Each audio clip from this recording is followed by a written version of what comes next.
Stretching and injury prevention, an obscure relationship on ncbi.nlm.nih.gov, PubMed.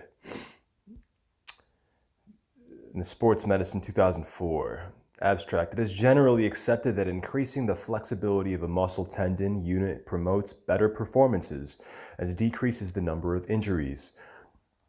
Stretching exercises are regularly included in warm-up and cooling down exercises.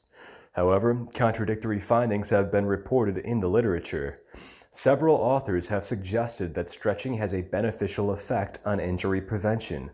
In contrast, clinical evidence suggesting that stretching before exercise does not prevent injuries has also been reported. Apparently, no scientifically based prescription for stretching exercises exists, and no conclusive statements can be made about the relationship of stretching and athletic injuries.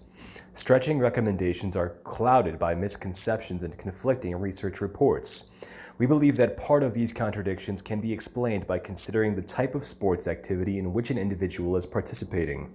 Sports involving bouncing and jumping activities with a high intensity of stretch shortening cycles, SSCs, e.g. soccer and football, require a muscle tendon unit that is compliant enough to store and release the high amounts of elastic energy that benefits performance in such sports.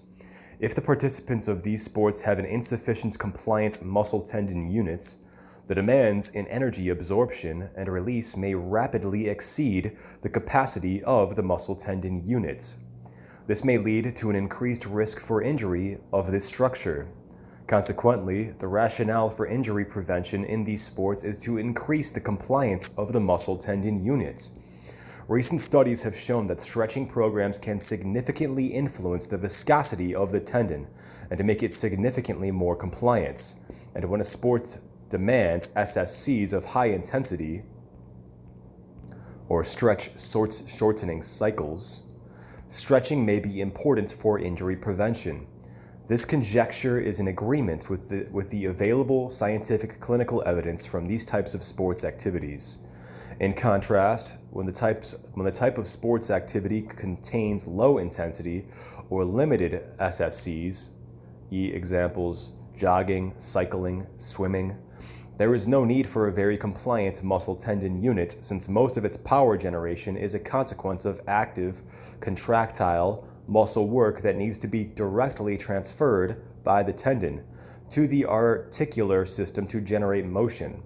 Therefore, stretching, and thus making the tendon more compliant, may not be advantageous.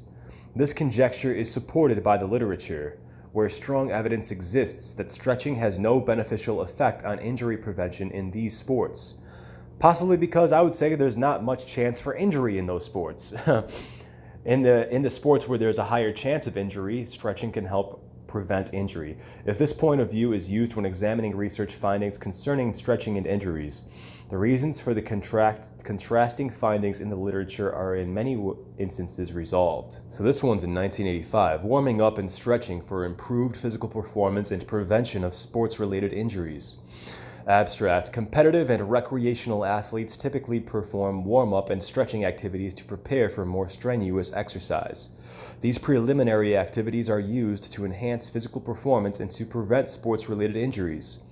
Warm-up techniques are primarily used to increase body temperature and are classified in three major categories. A. Passive warm-up increases temperature by some external means. B. General warm-up increases temperature by non-specific body movements. And C. Specific warm-up increases temperature using similar body parts that will be used in the subsequent, more strenuous activity. The best of these appears to be specific warm-up because this method provides a rehearsal of the activity or event. The intensity and duration of warm-up must be individualized according to the athlete's physical capabilities and in consideration of environmental factors which may alter the temperature response. The majority of the benefits of warm-up are related to temperature-dependent physiological processes. An elevation in body temperature produces an increase in the dissociation of oxygen from hemoglobin and myoglobin, a lowering of the activation energy rates of metabolic chemical reactions, an increase in muscle blood flow, a reduction in muscle viscosity, an increase in the sensitivity of nerve receptors, and an increase in the speed of nervous impulses. Warm-up also appears to reduce the incidence and likelihood of sports-related musculoskeletal injuries. Improving flexibility through stretching is another important preparatory activity that has been advocated to improve physical performance. Maintaining good flexibility also aids in the prevention of injuries in the musculoskeletal system. Flexibility is defined as the range of motion possible around a specific joint or a series of articulations and is usually classified as either static or dynamic. Static flexibility refers to the degree to which a joint can be passively moved to the endpoints in the range of motion. Dynamic flexibility refers to the degree which a joint can be moved as a result of a muscle contraction and may therefore not be a good indicator of stiffness or looseness of a joint. There are three basic categories of stretching techniques: A. Ballistic, which makes use of repetitive bouncing movements; B. Static, which stretches the muscle to the point of slight muscle discomfort and is held for an extended period; and C. Proprioceptive neuromuscular facilitation, which uses alternating contractions and stretching of the muscle. Each of these stretching methods is based on the neurophysiological phenomenon involving the stretch reflex. Abstract truncated at 400 words. Here's another one. Warm-up and stretching in the prevention of muscular injury. Woods K., Sports Medicine 2007. Muscular injury is one of the major problems facing today's athletes, both recreational and professional. Injuries to skeletal muscle represent greater than 30% of the injuries seen in sports medicine clinics. As a result, it is imperative to utilize the most effective means to aid in deterring these injuries. However, there are conflicting opinions regarding methods of reducing muscular injury through warm-up and stretching techniques. Therefore, the purpose of this article is to examine the potential of a warm-up and/or stretching routine in deterring muscular injury during physical activity. The article examines a variety of studies regarding warm-up, stretching, and muscular injury. The article also provides a definition of warm-up and stretching to provide clarity on the topic. Many of the differences within previous research were due to conflicting definitions. We also address this issue by examining research on muscular injury and physical adaptations to muscular injury and training. This article provides contradictory evidence to conclusions that have been drawn in previous review articles, which determines that warm-up and/or stretching protocols did not deter injury. The research included here conveys that certain techniques and protocols have shown a positive outcome on deterring injuries. As a result, a warm-up and stretching protocol should be implemented prior to physical activity. The routine should allow the stretching protocol to occur within the 15 minutes immediately prior to the activity in order to receive the most benefits. In addition, current information regarding improvements in flexibility is reviewed.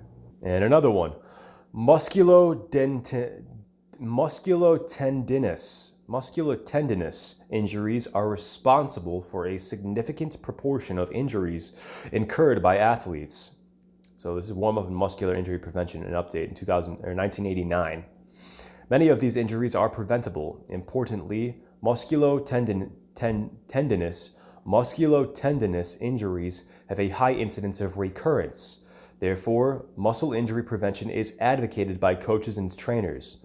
Yet, most of the recommendations for muscle injury prevention are attempted by athletes and taught by coaches without supporting scientific evidence. This paper reviews the mechanics of muscular injury, associated and predisposing factors, and methods of prevention with a review of the supporting research and rationale for these methods with an emphasis on warm-up, stretching, and strengthening.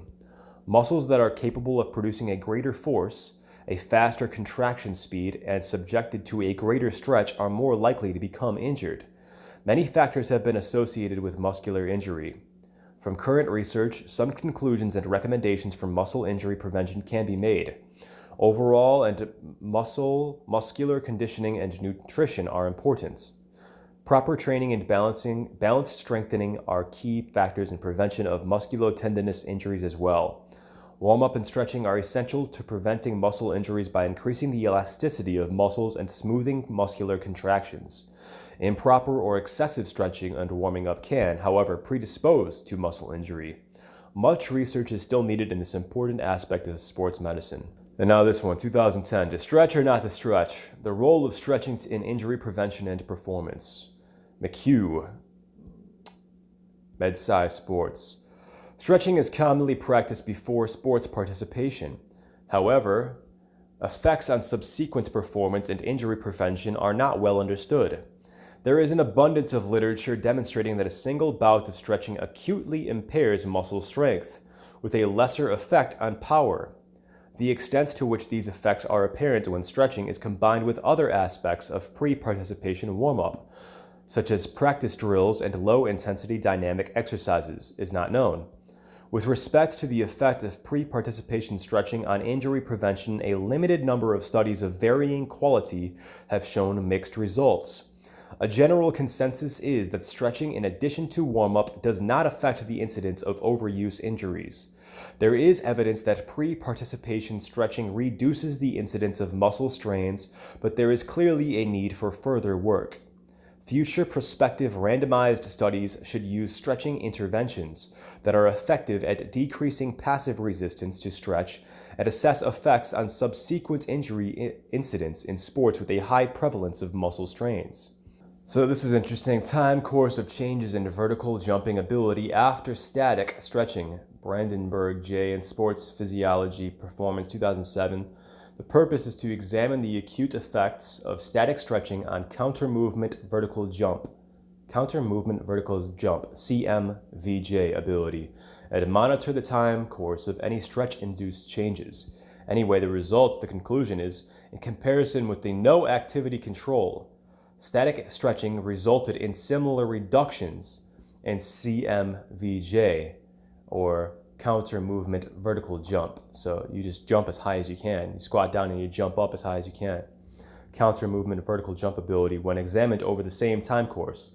So athletes preparing for counter movement vertical jump should avoid periods of inactivity as well as static stretching. So they shouldn't stretch. They actually jumped lower when they stretched beforehand, which makes sense to me. That's why they say don't stretch your legs before you do a heavy squat, because the stretching opens up the muscle fibers. It releases them and relaxes them, and they're not as tight, which just makes them more susceptible to injury when they have to, boom, slam back and be tight again when you're squatting 500 pounds or whatever.